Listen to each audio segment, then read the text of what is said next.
Hello everyone. आज हम बात करेंगे home science 6 semester paper second और यूनिट की बात करें तो यूनिट आपका होगा 8 महिलाओं को सशक्त बनाने के लिए उद्यमिता विकास। यानी कि इस चैप्टर में इस यूनिट में हम लोग देखेंगे महिला सशक्तिकरण। महिला सशक्तिकरण को कई तरीक़ों से परिभाषित किया जा सकता है, जिसमें महिलाओं के दृष्टिकोण को स्वीकार करना, उन्हें तलाशने का प्रयास करना और शिक्षा, जागरूकता, साक्षरता और प्रशिक्षण के माध्यम से महिलाओं की स्थिति को ऊपर उठाना शामिल है। महिला सशक्तिकरण महिलाओं को विभिन्न सामाजिक समस्याओं के माध्यम से जीवन निर्धारक निर्णय लेने में सक्षम बनाता है। उनके पास लैंगिक भूमिकाओं या अन्य भूमिकाओं को फिर से परिभाषित करने का अवसर हो सकता है। उन्हें वांछित लक्ष्यों को प्राप्त करने के लिए अधिक स्वतंत्रता प्रदान करना होता है। महिला सशक्तिकरण की बात करें तो विद्वानों ने सशक्तिकरण के दो रूपों की पहचान की थी। एक आपका है आर्थिक सशक्तिकरण और दूसरा है राजनीतिक सशक्तिकरण। आर्थिक सशक्तिकरण ये कब चलाया गया था? 1980 के दशक में नव उदारवादी का जोर आर्थिक सफलता के माप के रूप में प्रतिस्पर्धात्मक और आत्मनिर्भरता को प्राथमिकता देना था। जो व्यक्ति उनकी पहचान करने वाले समुदाय समाज के पसंदीदा नव उदारवादी मानकों को पूरा नहीं करते थे, उन्हें हेय दृष्टि से देखा जाता था और उनके आत्मसम्मान को कम करने की संभावना होती थी। ये था आर्थिक सशक्तिकरण।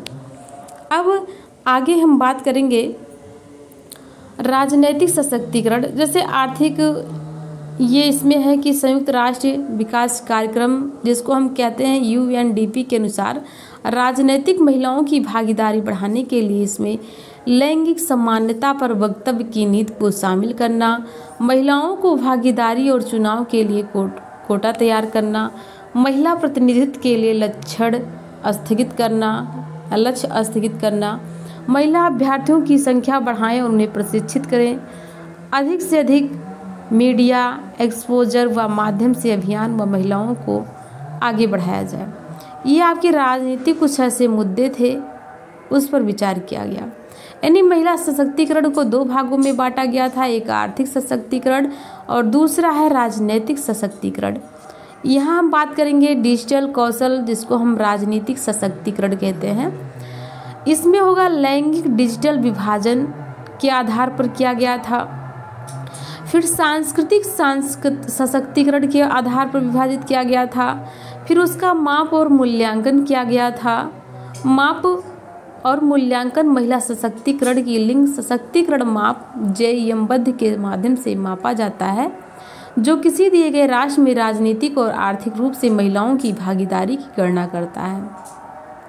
फिर है महिला सशक्तिकरण और समानता में बाधाएं। कौन कौन सी बाधाएं आती हैं उसके बारे में बात करेंगे। जैसे लैंगिक समानता की खोज एक वैश्विक चुनौती बनी हुई है और सामाजिक और आर्थिक जीवन के सभी क्षेत्रों में लंबे समय तक लैंगिक अंतर देशों में जारी है।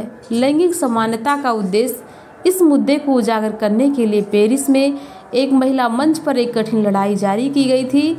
लैंगिक असमानताओं को समझना और विशेष बाधाओं को दूर करना एक अस्थायी प्रबंधन स्थापित करने का एकमात्र तरीका था।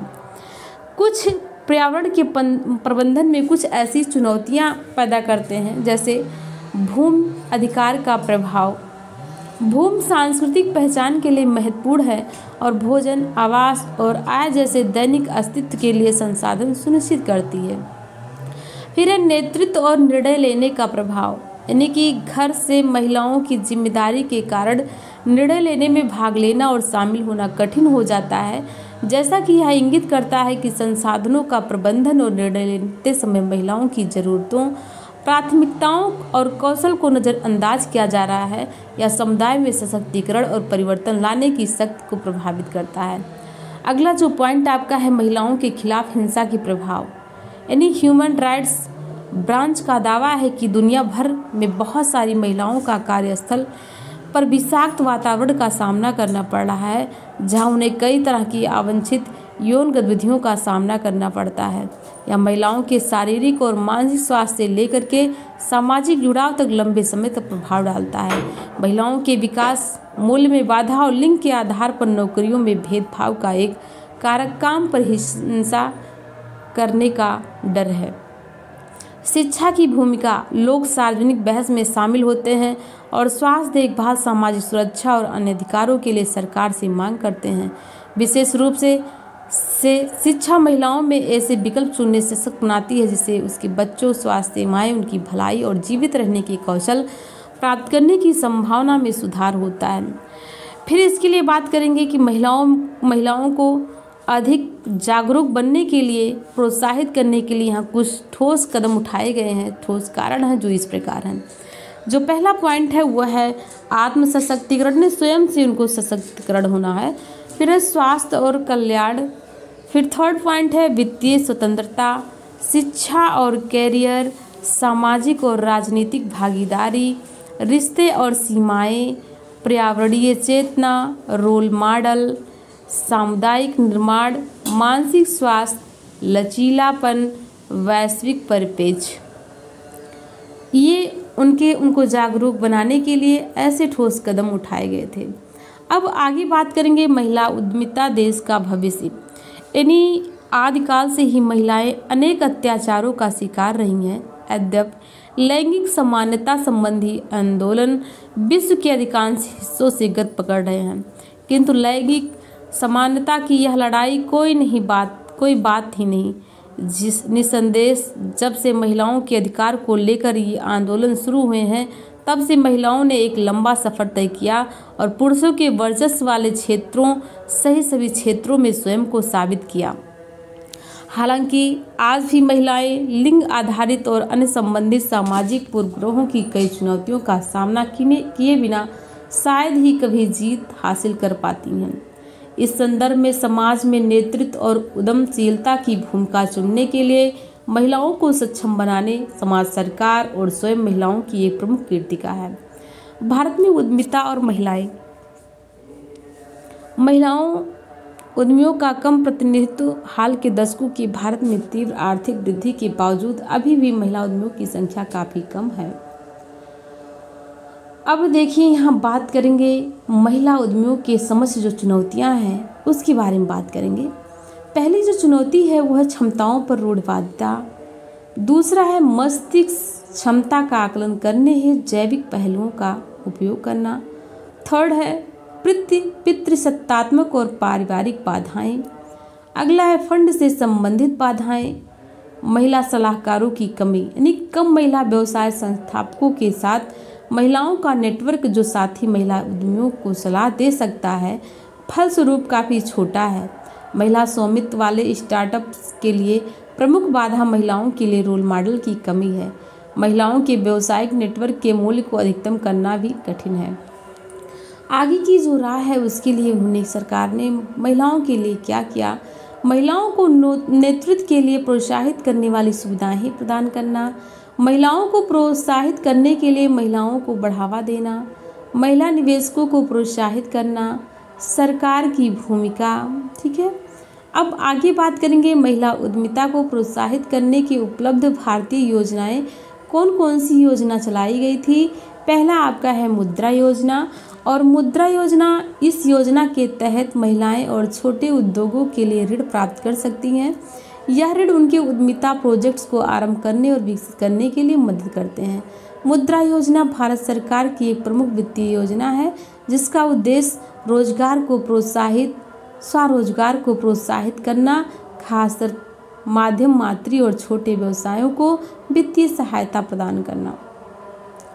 अब इसकी जो विशेषताएं हैं, ये ऋण का प्रकार, ऋण का उद्देश्य, कम ब्याज दरें को गारंटी और स्वरोजगार संचालन, आवेदन प्रक्रिया सबके लिए उपलब्ध। दूसरा है स्टार्टअप इंडिया। स्टार्टअप इंडिया योजना से महिलाएं नए स्टार्टअप कंपनियों की स्थापना के लिए वित्तीय समर्थन प्राप्त कर सकती हैं। स्टार्टअप इंडिया भारत सरकार की एक प्रमुख पहल है जो भारत में नए उद्यमिता को प्रोत्साहित करने और उन्हें समर्थन प्रदान करने के लिए शुरू की गई। इस पहल का उद्देश्य नए व्यापारी की शुरुआत को बढ़ावा देना और भारत को एक व्यापारिक गति बढ़ते उद्यमिता का केंद्र बनाना। अगला जो स्टार्टअप इंडिया है, इसकी कुछ विशेषताएं हैं, जैसे है वित्तीय सहायता, मेंटरिंग और तंत्र ज्ञान, प्राधिकृत और पर्यावरण सूचना, सरकारी प्राधिकरणों के साथ संवाद, समर्थन केंद्र, प्रमोशन और प्रतिष्ठान। अगला जो योजना है प्रधानमंत्री मुद्रा योजना। इस योजना के तहत महिलाएं छोटे उद्योगों के लिए मुद्रा यानी लोन प्राप्त कर सकती हैं, जिससे वे अपने व्यवसाय को बढ़ावा दे सकती हैं। इसका नाम है प्रधानमंत्री मुद्रा योजना। एक सरकारी योजना है जो ये भारत सरकार के द्वारा शुरू की गई थी। इसका उद्देश्य छोटे व्यवसाय, व्यापारिक कार्यों और उद्यमिताओं को वित्तीय समर्थन प्रदान करना था। आगे हम बात करेंगे तरुण। इस वर्ग में बड़े आकार के व्यवसायों को ऋण प्रदान किए जाते थे, जिन्हें सामान्यतः 5 लाख रुपए से लेकर के 10 लाख रुपए के बीच गोल्डनडी होती थी। ठीक है, प्रधानमंत्री मुद्रा योजना के तहत ये भी है तरुण। आगे हम बात करेंगे स्वावलंबन योजना। इस योजना के तहत स्वतंत्रता संग्राम के बाद अनुसूचित जाति, अनुसूचित जनजाति और महिलाओं के लिए व्यवसाय शुरू करने के ऋण प्राप्त किया जा सकता है। स्वावलंबन योजना भारत सरकार की एक महत्वपूर्ण वित्तीय योजना है जो अनुसूचित जात, अनुसूचित जनजात और महिलाओं को स्वरोजगार के लिए व्यापार शुरू करने में सहायता प्रदान करती है। इस योजना का उद्देश्य यह है कि नवाचारी और उद्यमिता के क्षेत्र में अधिक अनुसूचित जात, अनुसूचित जनजात और महिलाएं शामिल हैं। इसकी भी अपनी कुछ विशेषताएं होती हैं स्वावलंबन योजना की, जैसे उद्यमिता, वित्तीय सहायता को गारंटी नहीं, ऋण प्रकार, पुनः व्यवस्था लोन और मेंटरिंग और प्रशिक्षण ये था। अगली जो योजना है वो है महिला उद्यमिता कोष। यानी कई राज्यों में महिला उद्यमिता कोष की स्थापना की गई जो महिलाओं को वित्तीय सहायता और प्रशिक्षण प्रदान करता है। अगला है महिला उद्यमिता केंद्र। यानी विभिन्न राज्यों में महिला उद्यमिता केंद्र की स्थापना की गई जो महिलाओं को उद्यमिता के क्षेत्र में शिक्षा और प्रशिक्षण प्रदान करते हैं। महिला उद्यमिता केंद्र एक संगठन या संस्था होती है जो महिलाओं को व्यावसायिक उद्यमिता बनाने में सहायता प्रदान करती है और उन्हें व्यवसाय शुरू करने, प्रबंधित करने और विकसित करने के लिए जरूरी संसाधनों और समर्थन की पहुंच प्रदान करती है। अब बात करेंगे अगला महिला उद्यमिता कोचिंग प्रोग्राम। महिला उद्यमिता यानी कि विभिन्न संगठनों और सरकारी योजनाओं के तहत महिलाओं को उद्यमिता के क्षेत्र में कोचिंग और मेंटरिंग की प्रदान की जाती है, जिससे उनके व्यवसाय को समर्थन मिलता है।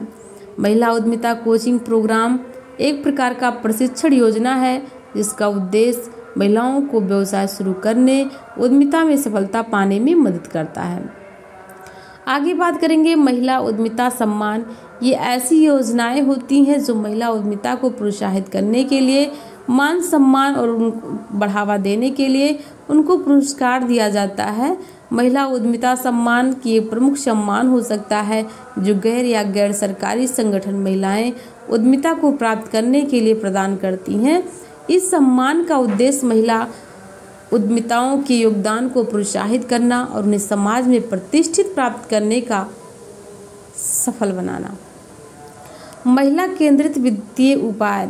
देखिए, विभिन्न बैंकों द्वारा प्रदान की जाने वाली महिला केंद्रित वित्तीय योजनाएं महिला को ऋण प्राप्ति और वित्तीय प्रबंधन में सहायता प्रदान करती हैं। महिला केंद्रीय वित्तीय उपाय एक वित्तीय सेवा या योजना को दर्शाता है जो महिलाओं की आर्थिक स्वतंत्रता, उनकी वित्तीय जरूरतों के साथ उनकी व्यवसायिक योजना को समर्थन प्रदान करने के लिए विकसित की जाती है।